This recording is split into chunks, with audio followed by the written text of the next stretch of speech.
गुरुदेव भगवान, इस शरीर से काम वासना खत्म हो गई है, पति को काम वासना बहुत है, क्या करूं, मार्गदर्शन करें। पति के अनुकूल चलना चाहिए।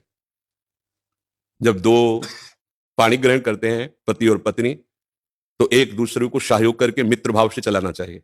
हमें अपनी रुचि दूसरे पर नहीं थोपनी चाहिए, बात ध्यान रखना चाहिए। हम दोनों एक मार्ग के साथी हैं, तो हमको चाहिए कि हमें अपनी रुचि उसके अनुकूल करनी चाहिए, उसको चाहिए कि हम अपनी रुचि को एक दूसरे के अनुकूल कर ले। अगर आपकी रुचि नहीं है तो पति को मनाइए और अपनी रुचि में उसको अनुकूल कीजिए। अगर वो अनुकूल नहीं होता तो आप कोशिश कीजिए कि आपकी वृत्ति के कारण कहीं वो व्यभिचार में ना उतर जाए, गंदे मार्ग में न जाए, उसका साथ दो, आप उसके साथी हो।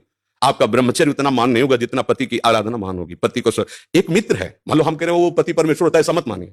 तो एक मित्र है, हम दोनों मिलकर के संसार मार्ग में चलना है, तो हमारी रुचि ही पूरी थोड़ी होती है, दोनों की रुचि मिलनी चाहिए। अगर दोनों रुचि, दोनों ब्रह्मचारी रहो। अगर एक की रुचि नहीं तो दूसरे को सपोर्ट करना चाहिए कि कहीं वो लड़खड़ा के गिर न जाए, उसका मार्ग न भ्रष्ट हो जाए। हम ये देखते हैं कि 4 दिन बाद पति पत्नी ऐसे तलाक, ये क्या है क्या?